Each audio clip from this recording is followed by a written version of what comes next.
할렐루야. 한 주간 평안하셨는지요? 벌써 6월의 중순을 넘어서서 오늘은 뜻깊은 Father's Day, 아버지 주일을 맞이하게 되었습니다. 우리 하늘 아버지 되시는 우리 하나님 아버지와 그리고 성자 성령님께 우리의 마음과 정성을 모아서 예배하는 복된 예배가 되기를 바랍니다. 우리 다 같이 사도신경을 통하여 우리의 신앙 고백을 하나님 앞에 먼저 올림으로 오늘 아버지 주일 예배를 시작하겠습니다. 전능하사 천지를 만드신 하나님 아버지를 내가 믿사오며 그 외아들 우리 주 예수 그리스도를 믿사오니 이는 성령으로 잉태하사 동정녀 마리아에게 나시고 본디오 빌라도에게 고난을 받으사 십자가에 못 박혀 죽으시고 장사한 지 사흘 만에 죽은 자 가운데서 다시 살아나시며 하늘에 오르사 전능하신 하나님 우편에 앉아 계시다가 저로서 산자와 죽은 자를 심판하러 오시리라. 성령을 믿사오며 거룩한 공회와 성도가 서로 교통하는 것과 죄를 사하여 주시는 것과 몸이 다시 사는 것과 영원히 사는 것을 믿사옵나이다. 아멘.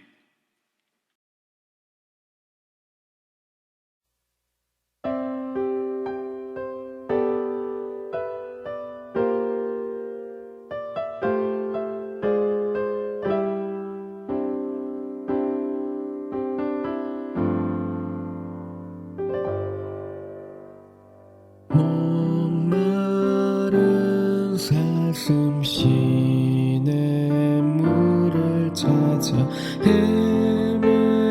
헤매이듯이 내 영혼 주를 찾기에 갈급하나이다.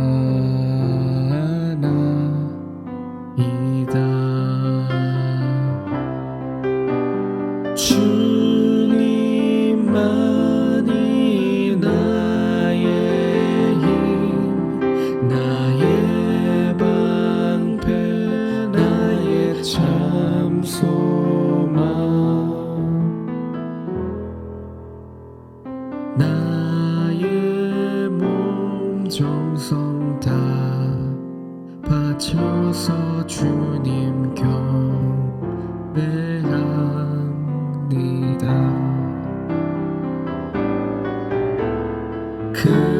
금보다 귀한 나의 주님, 내게 만족 주신 주,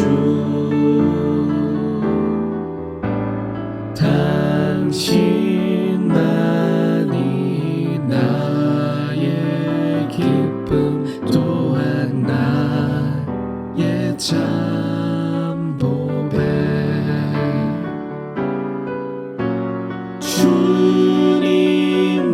주님만이 나의 힘, 나의 방패, 나의 참 소망, 나의 몸 정성 다 바쳐서 주님 경배합니다.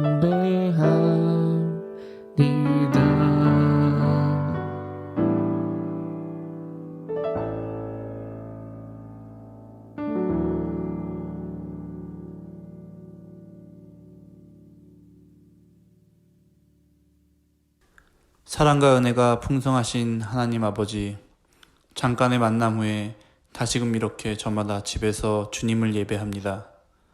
이 또한 하나님의 섭리이고 또 일시병을 걷어가시는 것 또한 하나님의 은혜일 거라 믿습니다. 다만 이 기간 동안 하나님께 더 가까이 다가가고 기도와 예배에 열심히 될 수 있게 도와주세요. 원치 않게 병마와 싸우는 우리 한없이 연약한 영혼들을 주님의 사랑과 치유의 손길로 씻은 듯이 낫기를 기원합니다. 모이기를 소망하는 저희의 소망을 들으시고 응답하여 주실 줄 믿습니다. 일터로 복귀한 주님의 일꾼들을 주님께서 보호해 주시고 그 가족들 또한 지켜주실 줄 믿습니다. 오늘도 영상 제작을 하시고 예배를 만들어가는 손길을 지켜주시옵시고 말씀 전하시는 이봉화 목사님께서도 영육간의 강건함을 주시길 기도합니다. 이 모든 말씀 예수님 이름으로 기도드렸습니다. 아멘. 이제 함께 오늘 은혜 받을 하나님의 말씀을 합독을 하겠습니다. 누가복음 15장 11절부터 24절까지의 말씀을 합독하겠습니다. 또 가라사대 어떤 사람이 두 아들이 있었는데 그 둘째가 아비에게 말하되 아버지여 재산 중에서 내게 돌아올 분깃을 내게 주소서 하는지라. 아비가 그 살림을 각각 나누어 주었더니 그 후 며칠이 못되어 둘째 아들이 재물을 다 모아가지고 먼 나라에 가 거기서 허랑방탕하여 그 재산을 허비하더니 다 없이 한 후 그 나라에 크게 흉년이 들어 저가 비로소 궁핍한지라. 가서 그 나라 백성 중 하나에게 붙여 사니 그가 저를 들러 보내어 돼지를 치게 하였는데 저가 돼지 먹는 쥐엄 열매로 배를 채우고자 하되 주는 자가 없는지라. 이에 스스로 돌이켜 가로되 내 아버지에게는 양식이 풍족한 품꾼이 얼마나 많은고 나는 여기서 주려 죽는구나. 내가 일어나 아버지께 가서 이르기를 아버지여 내가 하늘과 아버지께 죄를 얻었사오니 지금부터는 아버지의 아들이라 일컬음을 감당치 못하겠나이다. 나를 품꾼의 하나로 보소서 하리라 하고 이에 일어나서 아버지께로 돌아가니라.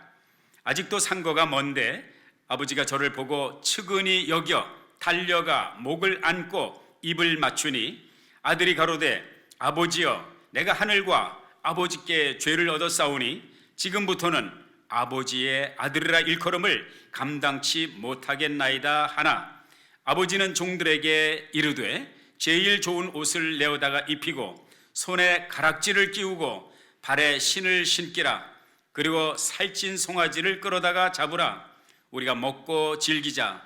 이 내 아들은 죽었다가 다시 살아났으며 내가 잃었다가 다시 얻었노라 하니 저희가 즐거워하더라. 아멘. 우리 잠시 기도하겠습니다. 하나님, 이 시간 하나님께서 우리들에게 말씀하시는 시간입니다. 부조한 종 세우셨사오니 종의 입술을 붙들어 주시고 하나님의 성령의 기름 부음으로 함께 하시사 이 말씀이 하나님의 말씀으로 들려지고 살아나는 귀한 은혜의 역사 있게 하시고 듣는 우리 모두가 하나님의 성령의 감동으로 말씀을 듣게 하옵소서. 예수님의 이름으로 기도했습니다. 아멘.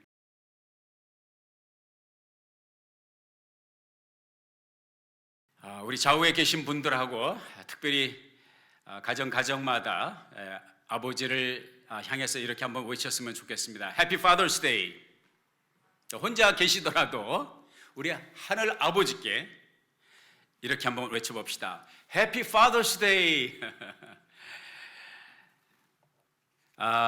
요즘 저희 가족들이 집콕 생활을 집에 콕 박혀서 생활을 하면서 이따금씩 TV 화면을 같이 틀어놓고 감상을 합니다. 요즘 가족들이 이제 함께 모여서 감상하는 것 가운데 하나가 EBS 방송에서 하는 그 조련사들이 동물들 조련한 조련사, 특별히 이제 개를 조련하는 그런 조련사들이 문제 있는 개들, 여러 가지 이슈가 있는 개든 아니면은 강아지든 그들을 만나고 이제 조련하는 훈련하는 그런 영상을 그대로 공개적으로 방영을 하는 그런 프로그램을 보는데 참 재미있고 또 감동이 있고 또 깨닫는 것이 많이 있더라고요. 신기하게도 문제가 많은 개들, 주인을 문다든지 사람만 지나가면 그냥 끝없이 지저댄다든지, 그래서 주인을, 가족들을 참 당혹스럽게 하는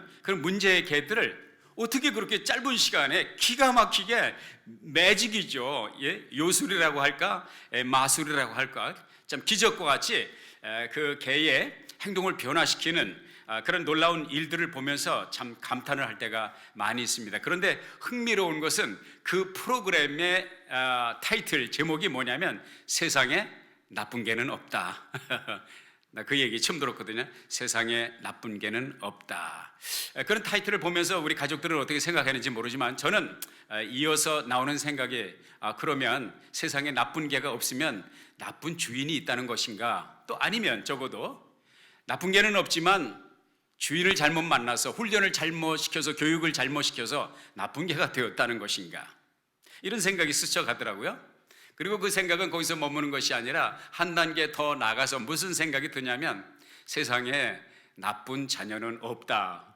그러면 누가 있다는 거예요? 나쁜 부모가, 나쁜 아버지가 있다는 것인가? 아니면 아버지 혹은 부모가 교육을 제대로 못했기 때문에 그 자녀가 그릇된 길로 가는 것인가? 이런 생각을 하면서 제 아내의 경우는, 어머니의 역할을 하는 제 아내의 경우는 모르지만 거기까지 생각할 여가가 없고 제 자신을 보면서 너는 혹시 정말 자녀를 좋은 길로 인도하는 좋은 아버지의 역할을 하는가? 아니면 나쁜 자녀는 없지만 나쁜 아버지가 있다라고 말할 때 너는 그 나쁜 아버지가 아닌가?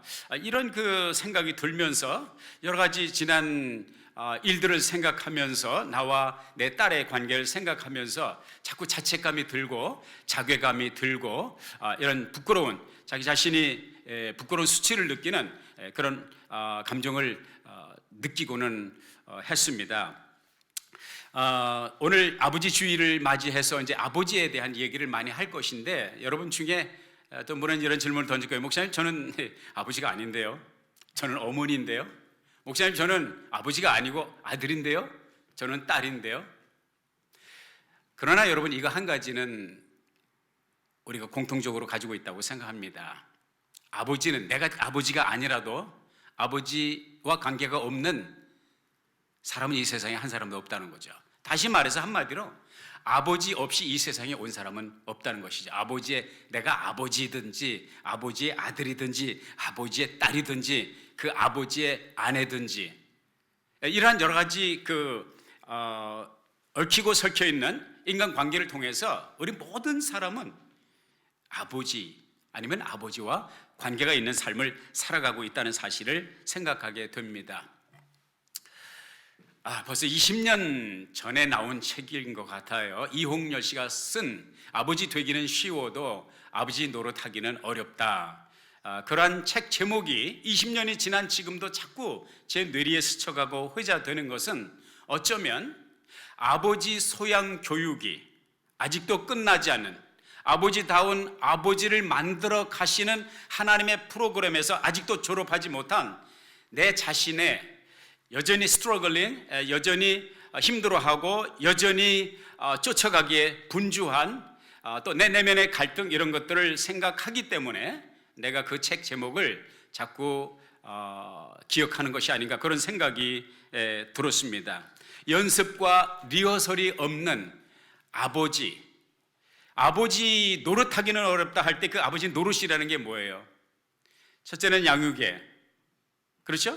아버지와 딸, 아버지와 아들의 관계에서 아버지의 역할, 이제 아버지의 책임, 사명, 이런 참 바위처럼 무겁게 우리를 누르고 있는 아버지 된 우리들의 마음을 이제 대변해 준다고 할 수가 있겠습니다. 자녀들은 끊임없이 성장을 합니다. 제가 딸아이를 양육을 하면서 무엇을 느꼈냐면, 주마등처럼 지나가는 지난 세월을 돌아보면 이 아이가 세상에 태어났을 때 흥분과 익사이먼트를 그것이 채 가시기 전에 바로 찾아온 것은 무엇입니까? 기저귀를 갈아 채우고 우유를 먹이고 아이를 돌봐야 되는, 물론 어머니가 하지만 아버지의 책임, 또 이 중차대한 사명이 있죠. 그것도 이제 연습 없이 해보지 않은 것을, 기저귀를 가는 것을 하다 보니까 이 시행착오가 많죠. 아이도 불편해하고 애비된 나도 힘들고 애도 힘들고, 그렇지만은 아무리 서툴게 시작되었지만 날이 가고 시간이 가면서 점차 더 숙달, 그래서 이제 기저귀 가는 일에 정말 이제 숙달된 사람이 되죠. 그래서 제가 기저귀는 이렇게 가는 것이다, 기저귀는 이런 종류의 기저귀가 좋다라고 생각할 즈음에는 이미 벌써 아이가 기저귀를 띄워야 되는 나이가 되었다는 것이죠. 그리고 학교 가서도 마찬가지입니다. 초등학교 들어가서 초등학교 아이들은 계속 스트러글링, 계속 시행착오를 하죠. 그리고 다른 사람들 또 교육 전문가의 얘기를 들으면서 계속 발전을 추구합니다. 그래서 이제 내가 스스로를 생각하면서 자위합니다. 그렇지, 초등학교 어린 자녀를 양육하는 것은 이렇게 하는 거야. 이제 나는 할 수 있어 라고 말함과 동시에 아이는 벌써 중학생이 되어버리는 것이죠. 중학생은 어떻게 양육할까? 이미 고등학생이 되었어요. 고등학생은 이렇게 양육하는 것이다. 고등학생 사춘기에 접어든 아이를 이렇게 아버지 역할을 감당하면서 양육하는 것이다. 이런 것을 터득하기도 전에 이제 대학생이 되어버리는 이런, 그래서 늘 제가 그래요. 저는 이제 머리가 좋은 사람은 아니지만 그냥 노력형이에요.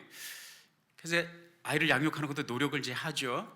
근데 뭘 느꼈냐면 노력을 하니까 조금씩 발전을 한단 말이에요. 더 나은 아버지가 된단 말이에요. 자꾸 시행착오하고 실수하고 허물이 있고, 그런데 그런 것들을 이제 개선을 하면서 다시 또 빠지고 다시 넘어지지만 다시 일어나서 좀 더 나은, 어제보다 오늘 더 나은 아버지가 되는데, 문제는 뭐냐면 아이가 성장하는 속도가, 아이가 어른이 되어버리는 속도가 내가 아버지로서 개선되고 발전하는 속도보다 훨씬 빠르다는 거예요. 그래서 늘 그 페이스를 따라잡질 못하고 허겁지겁, 스피드가 따라잡지를 못하는 아버지의 기능을 감당하기 위해서 허겁지겁 그렇게 지금까지 살아온 것 같아요. 그래서 늘 딸아이를 보면서 미안한 생각이 들죠. 내가 이걸 조금 더 일찍 깨우쳤으면, 이걸 조금 더 미리만 알았으면 내가 너를 좀 더 잘 양육하고 내가 훌륭한 더 좋은 성년이 되도록 내가 도와줄 수 있었을 터인데, 이러한 자괴감과 또 자책감과 또 회한이 들 때가 얼마나 많은지 알 수가 없습니다. 그래서 그런지 모르지만은 아버지 역할을 하면서 힘든 부분이 있지만 또 주어지는 혜택은 뭐냐면 아버지의 마음을 안다는 것이죠. 아버지의 마음을 배운다는 것이죠. 그 아버지의 마음, 제가 말씀드리는 이 아버지의 마음은 어떤 아버지예요? 남의 아버지가 아니라 우리 하나님 아버지의 마음을 배운다는 것이죠. 이 세상에 여러분, 솔직히 한번 생각해 보자고요. 완벽한 아버지가 있습니까? 저는 없다고 생각합니다. 이만큼 세월을 살았지만 아직도 그 완벽한 아버지를 세상에서 발견하지 못했습니다. 다만 한 가지 있다면 그것은 노력하는 아버지가 있다는 것이죠. 그런 한 가지 이외에는 있습니다. 완벽한 아버지, 세상 어디에서도 찾지 못하는 그 완벽한 아버지를 만납니다. 그 아버지가 어떤 아버지? 성경 속에서 만나는 우리 하늘 아버지. 그리고 오늘 본문 말씀 누가복음 15장에서 예수님께서 소위 우리가 말하는 탕자의 비유라고 하는 말씀을 통해서 소개해 주셨던 그 하늘 아버지, 그 아버지만은 완벽한 아버지라는 것이죠. 그리고 완벽한 아버지, 우리가 롤모델, 모든 세상의 아버지가 롤모델로 생각해야 될 그 아버지는 어떠한 심정, 어떠한 마음을 가졌길래, 그리고 예수님은 이 말씀을 통해서 우리들에게 아버지의 어떤 마음을 말씀하고 계신 것인가, 거기 한번 같이 귀를 기울여 볼 수 있기를 바랍니다. 아까 말씀드린 대로 탕자의 비유라고 하는 이 말씀은 제가 일일이 구구절절 설명을 안 해도 여러분 이미 다 시작과 끝을 기승전결을 다 알잖아요. 그래도 또 그냥 간단하게라도 우리가 이제 스치고 지나가면서 중간중간에 우리가 같이 파서 하면서 멈추면서 그 속에 감춰두신 하나님이 우리들에게 주시는 영적인 인사이트, 해안, 또 깨달음을 같이 한번 재상고하는 상기하는 그런 시간을 가졌으면 좋겠습니다. 한 아버지가 두 아들이 있었다고 그랬죠. 괜찮은 형편의 가정이었던 것 같습니다.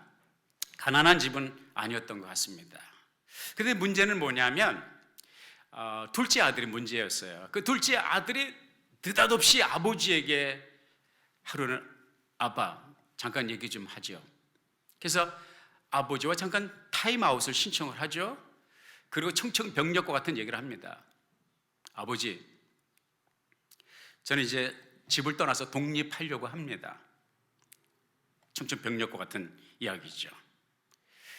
그리고 제가 뭐 아시는 대로 아무것도 없으니까 내가 그냥 나갈 수는 없고, 아버지가 어차피 나중에 형하고 저에게 분배를 해줄 제 몫의 유산이 있죠. 그럼 미리 주셨으면 좋겠습니다. 우리 식으로 말하면 이제 가불이죠. 가불을 해달라는 것이지요.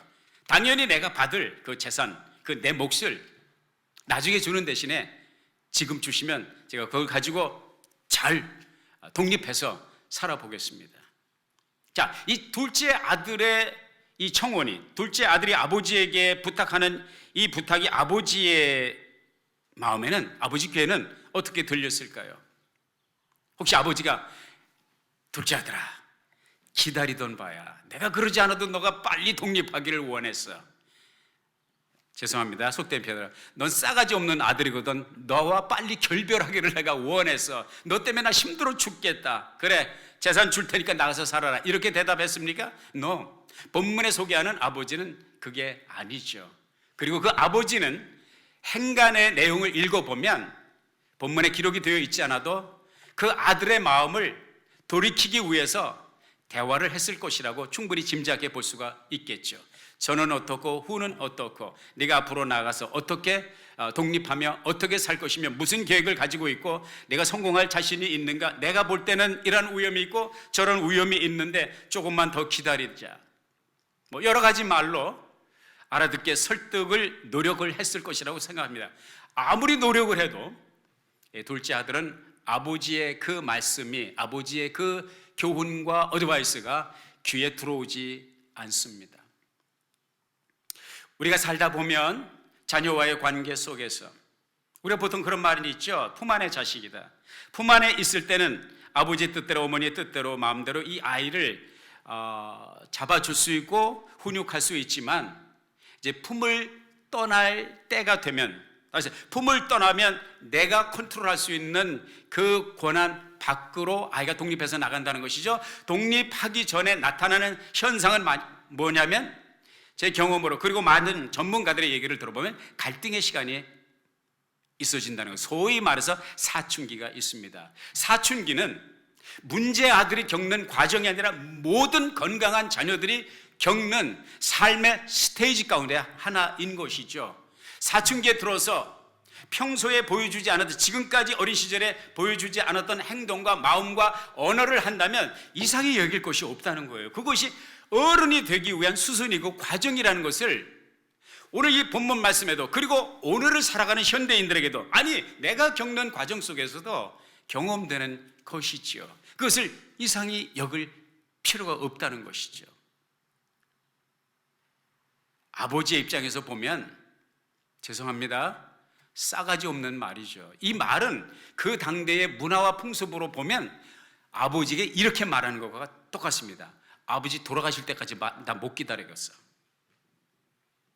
아버지 건강 상태를 보면 금방 돌아가실 것 같지 않은데, 그냥 한마디로 말해, 아버지 빨리 돌아가시기를 원하는데 아버지 안 돌아가시니까 돈 내놓으라는 것이죠. 이 말은 무슨 말입니까? 아버지 가슴에 못을 박는 것이죠. 눈에 넣어도 아프지 않을 이 소중한 아들이 자기의 가슴에 못을 박고 아버지의 품을 떠나서, 아버지의 사랑과 아버지의 케어를 떠나서 가출을 하기를 원한다는 것이죠. 그럼에도 불구하고 이 아버지는 어떻게 합니까? 아들을, 너는 내 눈에 흙이 들어오기 전엔 못 나가. 그렇게 하지 않아서, 그래 정말 정소원이 그렇다면, 그래 내가 내 몫을 떼어줄 테니까 그래 떠나라. 아버지의 가슴에 못질을 하고 떠나는 아들의 모습이 본문 속에 나와 있습니다. 우리는 때때로 그런 질문을 던져요. 그 아버지가 아들을 못 가게 붙잡아서 조금 강제로라도 붙잡았으면 아이가 집 나가서 참 고생하는 것을 경험하지 않아도 되지 않았을까? 또 우리가 이런 질문을 던지죠. 하나님은 에덴 동산에 왜 선악과를 만들어요? 선악을 알게 하는 나무를 만들어요. 나무 실과들을 만들어서 또 선악과를 보고 따먹을 때 왜 따먹지 못하도록 막지 않으셨는가? 그걸 따먹지 않았으면 그 후손인 우리가 이런 고생을, 죄의 늪에 빠져서 이런 고생을 하지 않아도 되는가? 하나님은 어찌하여 이렇게 하지? He should have done, he would have done, he might have done. 이러한 얘기를 하죠. 그러나 이 탕자의 아버지에게서 배우는 아버지의 마음은 무엇입니까? 또 우리의 경험을 통해서 배우는 것은 무엇입니까? 어떤 것은 훈계를 통해서, 말을 통해서 깨닫고 변화가 될 수 있지만 어떤 경우에는 그것이 고통의 과정일지언정 경험하지 못하고는 깨닫지 못하는 것이 있다는 것이죠. 이 아들의 경우가 그렇고, 또 한 가지는 뭐냐면 하나님의 에덴 동산에 선악을 알게 하는 나무 실과를 만들어 놓고 아담과 이브에게 절대로 그 선악과를 따먹을 수 없는 그런 존재로 인공지능과 같이 프로그래밍을 해 놓았다면, 다시 말해서 선택의 자유의지가 없는 그런 존재로 해 놓았다면, 아버지의 사랑이, 아버지께서 그 아담과 이브 인간들과 인격적인 교제를 나눌 수 있었을까? 또 우리 인간이 하나님과 인격적인 교제를 나눌 수 있었을까? 그럴 수 없었겠죠. 하나님은 인간을 인격체로 만들기를 원하셨지 로봇으로 만들기를 원치 않으셨다고 하는 사실인 것입니다. 오늘 탕자의 아버지는 그런 차원에서 아들을 보내죠. 가슴에 못이 박힌 것처럼 가슴이 찢어지게 아프죠. 그럼에도 불구하고 그 아들을 보낼 수 있었던 것은 한 가지 희망은 무엇입니까? 아들이 다시 돌아온다는 희망이죠. 언젠가는 이 아들이 깨닫고 아버지 품, 내 품으로 다시 돌아오리라는 희망을 가지고 아들을 보낼 수 있었다는 것이죠. 이것이 세상의 모든 아버지의 마음이 아니겠습니까? 이 아들이 아버지 재산을 다 물려받고 정말 희낙낙해서 수학여행을 떠나듯이 소풍 가듯이 흥분 속에서 하늘을 날 것처럼 구름을 타고 걷는 것처럼 익사령 흥분 속에서 룰루랄라 휘파람을 부르면서 먼 나라로 아버지에게서 되도록이면 아버지 간섭이 없는 곳에, 먼 곳에 새로운 여행을 떠나게 됐죠. 그래서 성경 본문 여러분 아시는 대로 무엇이라고 소개하고 있습니까? 그 돈이 얼마나 갑니까? 우리가 미국 생활을 해봐서 알지만 뭐 어디나 마찬가지죠. 수입 없이 일하지 않고 지출만 할 때 재산이 아무리 많아도 그 재산이 얼마나 갑니까? 재산이 있을 때는 친구들도 북적북적, 마음에 드는 여자들도 북적북적. 그러나 돈이 떨어지게 될 때 우리가 흔히 말하는 끈 떨어진 연의 신세가 되는 것이죠. 돈 떨어지자 친구 떨어지고 여자 떨어지고 나중에는 먹을 것조차 떨어집니다. 제가 어려서 연 날리기를 많이 해봤습니다. 그리고 연 싸움이라는 것이 있습니다.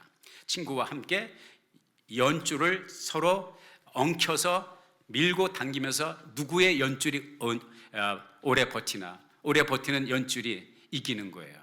연줄이 끊어지면 어떻게 되면 아무리 높이 떴던 연도 연줄이 끊어지면 추락하게 돼 있습니다. 이 아들의 연줄이 끊어질 때에, 아버지와의 연줄이 끊어지게 될 때에 결국은 추락을 하게 되죠.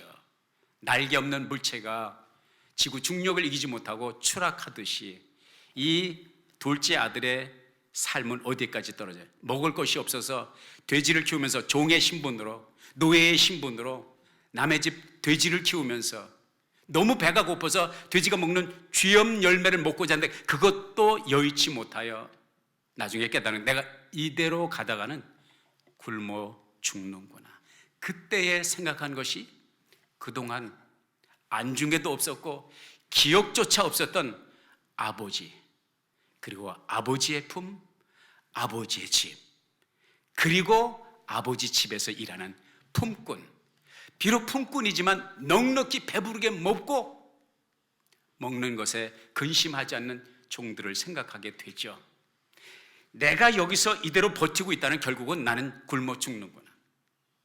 내가 감히 아버지께로 갈 생각을 할 수 없겠지만, 아버지 앞에 설 면목이 없겠지만 굶어 죽는 것보다는 아버지에게 맞아 죽는 게 차라리 낫겠다. 뭐 그런 생각을 했는지 모르겠죠. 그리고 아버지에게 가서 내가 아버지의 아들이라 일컬음을 받게 내가 감당할 수 없습니다. 나는 이제 아버지 아들이 아닙니다. 그냥 내가 너무 배가 고파서 왔습니다. 그냥 종중의 품꾼의 하나로 나를 받아주시면 안 되겠습니까? 이런 마음의 결심을 하고 그렇게 아버지에게로 돌아가자. 여러분, 하나님의 품을 떠난 인간의 삶은 결국은 이러한 종말을 맞이할 수밖에 없는 것입니다. 그래도 모든 인간에게 희망이 있는 것은 탕자에게 탕자의 아버지가 기억났듯이 우리 모든 인간에게 우리 인간을 지으신 우리 창조주 하나님께 돌아갈 수 있는 일말의 희망이 있다는 것을 우리는 복음으로 깨달아 알고 복음으로 세상에 전해야 되겠죠. 이 아버지가 결심을 하고 돌아옵니다. 동네 어귀에 들어섭니다. 아버지는 그 먼 거리에서 아들이 돌아오는 모습을 봅니다. 이 말은 무엇입니까? 아들이 동네 어귀에 들어서자마자 그 먼 거리에서 아버지는 아들, 둘째 아들의 모습, 완전히 얼마나 긴 세월이 흘러갔는지는 몰라도 한참의 세월이 흘렀을 거고, 집을 떠나갈 때의 모습과 돌아올 때의 모습이 전혀 다르겠죠.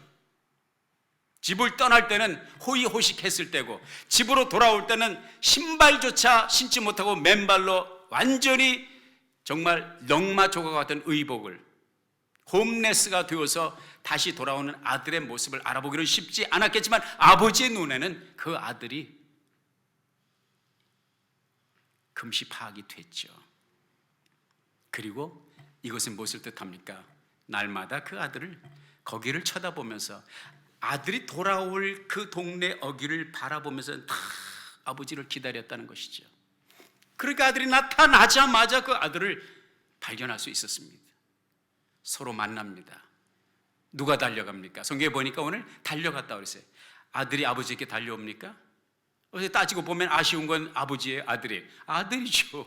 아들이 굶어 죽게 생겼으니까 아버지 품 안에서 죽지 않기 위해서 아버지 그늘 아래로 돌아오는데 달려간 것은 아들이 아닙니다. 아버지가 달려갑니다. 아버지가 달려가서 목을 끌어안고 입을 맞추고 키스 세례를 붓습니다. 우리가 여기서 한 가지 깨달을 것은 아들이 아버지에게 고백을 하죠. 하늘과 아버지께 제가 죄를 졌습니다. 나는 죄인입니다. 이런 고백을 합니다. 그런데 그 고백이요, 순서를 한번 생각해 보자고요. 아들이 이 고백을 한 후에 아버지가 아들의 목을 끌어안고 키스를 했습니까? 아니면 먼저 아들을 끌어안고 키스를 했습니까? 성경을 정확히 보십시오. 본문을 정확히 보십시오. 아들이 먼저 고백한 것이 아니라 아버지가 먼저 끌어안았어요. 그리고 입을 맞췄습니다. 도저히 상상하지도 못했던, 자기의 뺨을 때려도 시원찮은데 발길로 채워도 시원찮을 아들을, 내 죄를 내가 알렸다. 둘째 아들은 아버지 앞에 얼마나 지난 세월에 아버지의 가슴에 못을 박은 거 알잖아요. 고개를 들지 못하잖아요. 뜻밖의 아버지의 환영 세례에 아들은 당황하게 되죠. 그리고 그 아버지께 고백을 합니다. 로마서 5장 8절에 이런 말씀이 기록되었습니다. 우리가 아직 죄인 되었을 때 그리스도께서 우리를 위하여 죽으심으로 하나님께서 우리에게 대한 자기의 사랑을 확증하셨느니라. 하나님과 우리의 만남은요, 우리가 하나님께 우리의 고백과 우리의 사랑의 고백과 죄의 용서의 고백이 있어서 하나님의 사랑이 우리에게 부은받은 것이 아니라는 거예요. 우리는 알지도 못하고 죄인인 것도 의식하지 못했을 때조차도 하나님께서 우리를 위하여 마치 탕자의 아버지처럼 동네 어귀를 바라보면서 아들이 돌아오는 그 길목을 눈이 빠지라고 바라보는 아버지의 심정으로 우리를 위해서 먼저 그의 아들 예수 그리스도를 희생하셨다고 하는 것을 성경은 말씀을 해주고 있습니다. 이것이 복음입니다. 이것이 기독교와 다른 종교와의 차이점. 인간이 하나님을 찾아가는 과정이 아니고요, 하나님이 인간을 찾아오는 과정. 그래서 우리의 만남이 시작되었다는 것을 성경은 우리들에게 말씀을 해주고 있는 것이죠.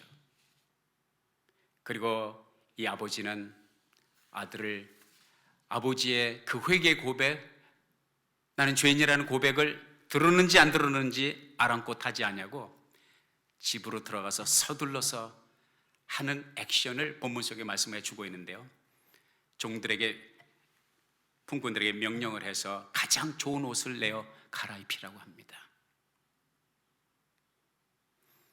그리고 손에 가락지, 반지를 끼워주고 벗은 신발 없는 그 아들의 발에 새 신을 신겨주고, 그리고 throw the party, 동네 잔치를 벌입니다. 여기서 세 가지 놀라운 변화, 아버지께서 아들에게 준 세 가지 놀라운 변화가 있습니다. 회복이 있습니다. 첫째, 좋은 옷을 갈아입혔다는 것은 무엇입니까? 정체성의 변화입니다. Changed identity, restored identity. 이 아들의 정체성을 좋은 옷을 갈아입힘으로써 아버지는 아들에게 회복의 은혜를 베풀었습니다. 둘째는 신을, 물론 순서가 조금 이제 바뀔 수도 있습니다만, 신을 갈아 신겼다는 것은 무엇입니까? 신분의 변화, 스테러스의 변화, changed status. 왜 맨발을 벗고 왔습니까? 물론 홈레스가 돼서 맨발을 벗었겠지만은 종의 신분으로 살았습니다. 지금까지 품꾼 노예처럼 살았습니다. 모든 이들의 종이 되어 먹을 것을 쥐업 열매조차도 구걸해야 되는 신분에서 아버지는 너는 종이 아니다, 너는 어엿한 자유인이야, 신을 갈아 신겼습니다. 그의 스테러스, 그의 신분이 회복되고 있습니다. 세 번째, 가락지를, 반지를 끼워줬다. 여기서 반지라고 하는 것은 그 당시 유대의 문화와 풍습에 의하면 아버지가 자녀들, 성년, 성숙한 아들에게 bar mitzvah, 성년식을 마친 이후에 아들에게 주는 것이 아버지의 인장 반지, 소위 말하면 인감 도장 같은 것이죠. 이 인감 도장이 있을 때는 아들이, 그 인감 도장을 가진 아들은 아버지를 대신해서 아버지의 이름으로 비즈니스를 결제할 수 있다는 것이 놀라운 것입니다. 너는 내 아들이고, 너는 나의 인장 반지, 너는 내 반지를 가진 아들이야. 너는 내 이름으로 무엇이든지 할 수 있어. 너는 나를 대변하여 이 가문, 이 가정의 이름으로 비즈니스를 할 수 있는 거야. 놀라운 권위의 회복, restored authority. 그리고 또 하나는 belongingness, 소속. 너는 우리 가문에 소속된 정상적인 환영받는 아들이야. 하나님께서 우리를 죄 가운데서 정말 홈레스와 같이 아버지 품을 떠나서 방황하는 우리들이 하나님 앞으로 돌아오기만 한다면 하나님께서 우리들에게 베풀어 주시는 은혜는 바로 이것입니다. 우리의 정체성을 바꿔주시고 우리의 신분을 바꿔주시고 우리에게 놀라운 권위를 주십니다. 그것이 바로 베드로 전서 2장 9절의 말씀, 오직 너희는 택하신 족속이요 왕같은 제사장들의 거룩한 나라요 그의 소유된 백성이니 이는 너희를 어두운 데서 불러내어 그의 기이한 빛에 들어가게 하신 자의 아름다운 덕을 선전하게 하려 하심이라. 이 놀라운 회복의 역사, 그 아들이 그럴 자격이 있어서 아니잖아요. 그 아들이 아버지에게 돌아올 때 목욕탕에 들렸습니까? 사우나에 들렸습니까? 스파에 들려서 목욕 재개하고 왔다는 얘기가 없어요. 나이키 스토어에 들려서 신발을 새로 갈아 신고 왔다는 얘기가 없습니다. 아버지가 잔치를 벌일 때 살찐 송아지를 잡을 때 아버지 이것은 내가 내겠습니다. 그동안 마둔 거 얼마 안 되지만 품삯을 마둔 거 요거 보태 쓰십시오. 그렇게 말한 적이 없습니다. 그냥 더러운 모습, 신발 벗은 헐벗은 모습, 망가진 모습 그대로 아버지에게 왔어요. 모든 회복은 아들에게서가 아니라 아버지에게로서부터, 위로부터. 그래서 제가 종종 말씀드리는 것처럼 하나님의 은혜는 물과 같아서 물이 낮은 데서 위로 흐르지 않고 위에서 낮은 곳으로 흐르듯이 우리가 누리는 은혜와 우리가 누리는 혜택과 우리가 주께로부터 부여받은 모든 영적 권위는 하늘 아버지께로부터, 모든 선한 것이 위로부터 났다고 말씀하신 성경의 말씀처럼요, 저와 여러분은 그러한 은혜를 입은 사람들이고 그러한 혜택을 누리는 사람들입니다. 그리고 아버지가 살찐 송아지를 잡고 동네 사람들을 초청하여 거대한 파티, 잔치를 벌입니다. 요한에서 3장 1절에 보라, 아버지께서 어떠한 사랑을 우리에게 주셨는가, 어떤 사랑을 우리에게 주사 하나님의 아들이라 일컬음을 받게 하셨는고 우리가 다 그러하도다. 하나님께 받은 은혜가 무엇인지. 그래서 사도 바울은 그렇게 말하죠. 오직 나의 나된 것은 오직 하나님의 은혜다. 할렐루야. 하나님의 은혜가 우리를 살게 하고 하나님의 은혜가 우리를 회복시킵니다. 우리 하늘 아버지께서 그렇게 우리를 사랑하셨습니다. 그런데 본문에 등장하는 첫째 아들은 그것을 이해하지 못했습니다. 질시하는 눈으로, 정죄하는 눈으로, 심판자의 눈으로 동생을 바라보았고 아버지에게 컴플레인합니다. 그리고 뭐라 그러냐면, 내가 이 여러 해 동안 종처럼 아버지를 섬겨왔는데 아버지는 나에게 염소 새끼 한 마리 잡아준 적이 없습니다. 창기와 함께 아버지의 재산을 다, 죄송합니다, 속된 표현에서 말아먹은 이 싸가지 없는 아들을 이렇게 대우하는 것이 옳은 것입니까? It is not fair. 아버지가 뭐라고 그 큰아들에게 말합니까? 내가 가진 모든 것은 다 너의 것인데 너는 그런 마음으로 지금까지 살아왔구나. 작은 아들은 집을 떠나서 탕자가 되었지만 큰아들은 집을 한 번도 나간 적이 없지만 탕자와 다를 것이 없는 그의 마음은 한 번도 집에 붙여진 적이 없고 아버지를 아버지로 바라본 적이 없어요. 자기의 주인이고 자기는 아버지의 종이라고 하는 주종의 관계로 아버지와 자식의, 아버지와 자녀의 한없는 사랑의 축복의 관계가 아니라 그 아버지의 무한한 사랑의 그늘 아래 있으면서도 누리지 못하고 종의 마인드, 종의 생각, 노예의 생각으로, 그리고 염소 새끼 한 마리, 염소 새끼, 아버지 어떻게 그럴 수가 있습니까?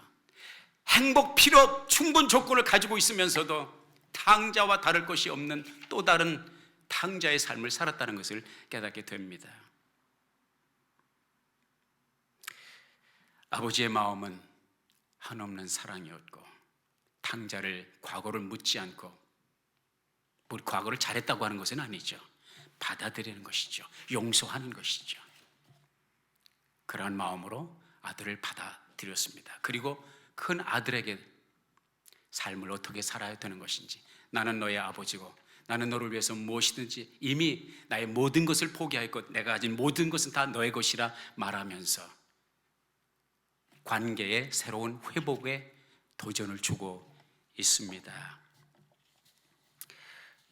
마지막으로 하나 드리고 말씀을 정리하도록 하겠습니다. 한 아버지가 5 아들이 있었어요.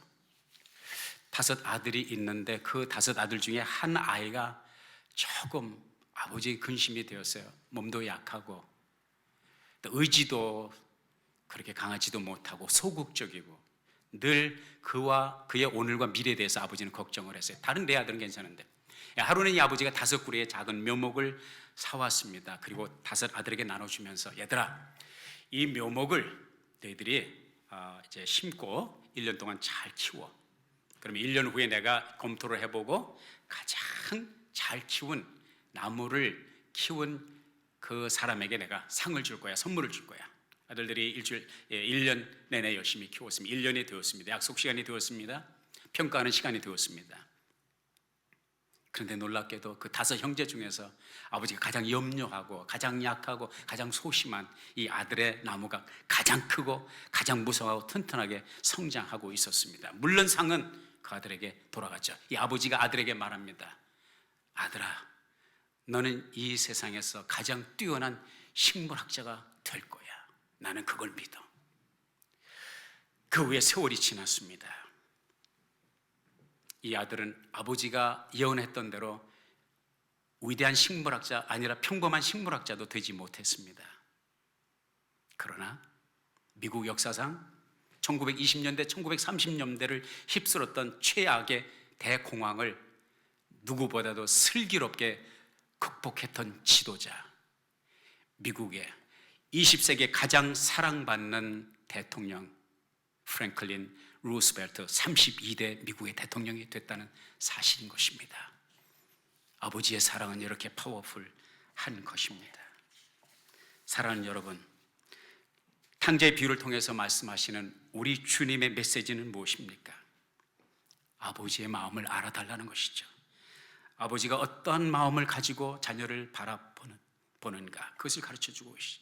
아버지 된 여러분, 주의 이름으로 도전합니다.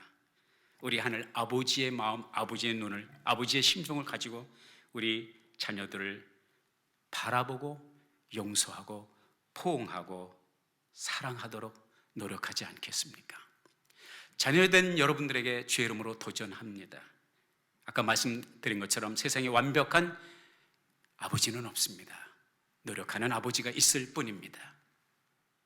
그 표현이 비록 서툴지라도, 그리고 완벽하지 못할지라도 부족한 부분까지 또 끌어안고 용납하고 용서하고 그 마음속에 감추어진 여러분을 향한, 자녀된 여러분을 향한 그 마음을, 그 동기를 이해하고 아버지와의 관계를 하나님께서 주신 축복으로 받아 누리시지 않겠습니까? 마지막으로, 아버지가 없는 분도 계실 줄로 압니다. 육신의 아버지는 여러분 곁을 떠나서도, 혹시 여러분을 버렸다 할지라도 육신의 아버지와 비교할 수 없는 완벽한 우리 탕자의 아버지처럼 사랑 많은 우리 하늘 아버지가 계심을 기억하십시다. 아버지도 어머니도 아들도 딸도 우리 모두는 한 아버지, 하늘 아버지를 섬기고 있다는 사실을 기억하십시다. 그런 의미에서 우리는 새롭게 Father's Day를 외쳐야 될 것입니다. 우리 하나님 아버지께 한번 외쳐보지 않겠습니까? Happy Father's Day! 기도하시겠습니다. 하나님, 우리에게 아버지를 허락하신 하늘 아버지의 은혜를 감사합니다. 서로를 바라볼 때에 아버지 하나님의 마음으로 바라볼 수 있는 심정, 아버지도 어머니도 아들도 딸도 서로를 이렇게 바라볼 수 있는 은혜가 있게 하옵소서. 우리 주 예수 그리스도의 이름 받들어 감사하며 기도하옵나이다. 아멘.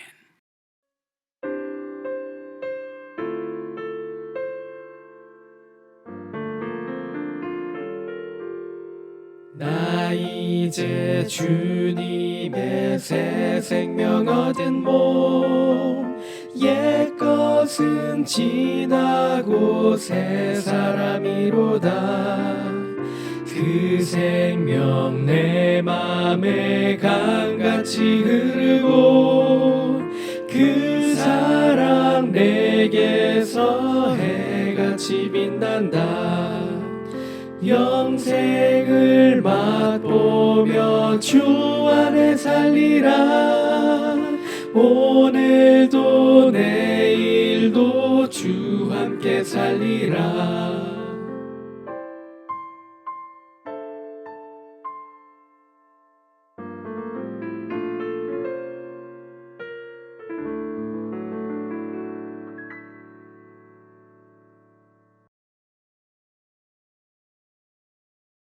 지금은 우리 주 예수 그리스도의 크신 은혜와 아버지 하나님의 극진하신 사랑하심과 보혜사 성령님의 감동 감화 내주하시고 교통하시는 역사가 오늘 아버지 주일을 맞이하여 하늘 아버지를 기억하게 하시고 우리에게 허락하신 육신의 아버지를 인하여 오직 감사의 마음으로 주 앞에 예배하고 헤어지는 우리 모두, 그리고 저들의 가정, 그리고 우리가 살고 있는 미국 땅, 조국 땅, 북녘 땅, 세계 선교 지역구에 이제로부터 영원토록 함께 있을지어다.